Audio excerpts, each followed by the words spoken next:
Tuhan bersamamu. Dan bersama rohmu. Inilah Injil suci menurut Matius. Dimuliakanlah Tuhan. Sekali peristiwa Yesus menyingkir ke daerah Tirus dan Sidon. Maka datanglah seorang wanita Kanaan dari daerah itu dan berseru, "Kasihanilah aku ya Tuhan, putra Daud. Anakku perempuan kerasukan setan dan sangat menderita." Tetapi Yesus sama sekali tidak menjawab. Lalu para murid Yesus datang dan minta kepadanya, "Suruhlah wanita itu pergi, sebab ia mengikuti kita sambil berteriak-teriak." Jawab Yesus, "Aku diutus hanya kepada domba-domba Israel yang hilang." Tetapi wanita itu mendekat dan menyembah Dia sambil berkata, "Tuhan, tolonglah aku." Yesus menjawab, "Tidak patut mengambil roti yang disediakan bagi anak-anak dan melemparkannya kepada anjing." Kata wanita itu lagi, "Benar Tuhan, tetapi anjing-anjing pun makan remah-remah yang jatuh dari meja tuannya." Bersabdalah Yesus kepadanya, "Hai ibu, sungguh besar imanmu, terjadilah bagimu seperti yang kau kehendaki." Dan seketika itu pula anaknya sembuh. Demikianlah sabda Tuhan. Terpujilah Kristus.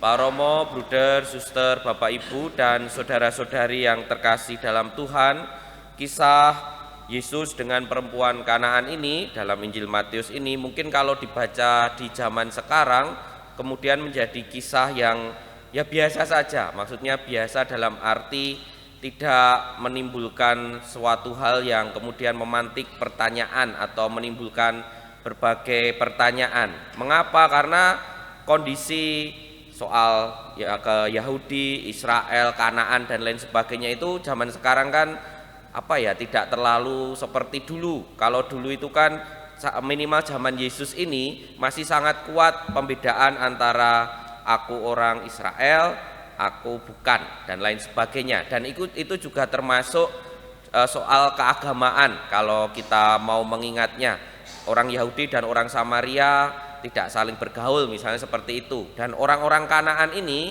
kalau nanti dicek ke perjanjian lama, sekali lagi ya kuncinya itu baca kitab suci biar lebih banyak tahu. Itu memang orang-orang yang ada di daerah Kanaan itu memang ada ketika Musa membawa orang Israel untuk ke daerah Kanaan dan Yosua masuk ke daerah Kanaan itu memang masih ada di situ orang-orang Kanaan. Tidak semuanya kemudian diusir dari tanah itu. Makanya tidak heran kemudian Yesus juga bertemu dengan orang-orang Kanaan yang bukan orang Yahudi. Ya tentu saja praktek keagamaannya beda dengan orang Yahudi. Makanya kisah ini kalau dibaca dengan konteks zaman dulu itu mengherankan karena ada seorang wanita Kanaan yang percaya kepada Yesus, yang percaya kepada Mesias yang berasal dari Israel, dari Yahudi, karena mereka mempunyai dewa sendiri, mempunyai semacam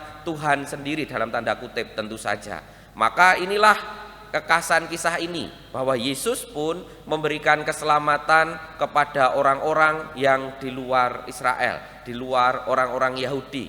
Ini semakin menegaskan bagaimana keselamatan yang dibawa oleh Kristus adalah keselamatan yang universal, keselamatan yang untuk semua orang, keselamatan kepada orang-orang yang memang sungguh percaya kepada Kristus. Maka kita sebagai pengikut Kristus tidak bisa ngehai itu apa ya? Maksudnya, yo aku tok yang diselamatkan, seolah-olah kita ini yang akan istilahnya. Ya memang kita dijanjikan keselamatan, tapi tidak lalu mengatakan kamu tidak masuk surga loh, kamu tidak masuk surga loh. Kita tidak bisa seperti itu, karena keselamatan dalam Kristus itu ditawarkan kepada semua orang.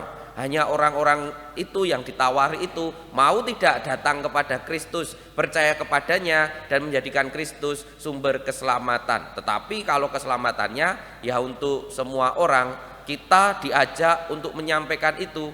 Kita pengikut Kristus yang sudah percaya nih, yang tentu juga mendapat janji keselamatan, juga diharapkan menyampaikan itu dalam sikap hidup kita sehari-hari.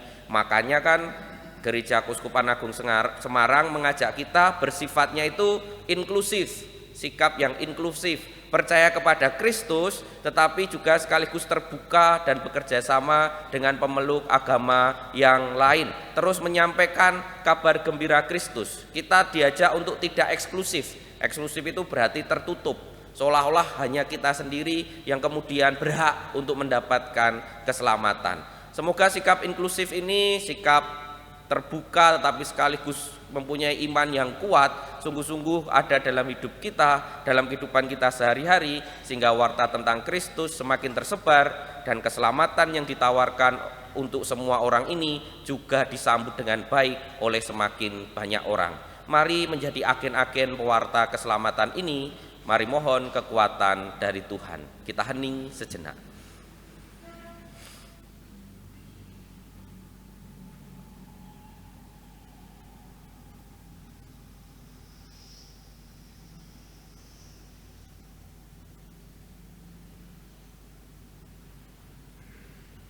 Kemuliaan kepada Bapa dan Putra dan Roh Kudus seperti pada permulaan, sekarang selalu dan sepanjang segala abad. Amin.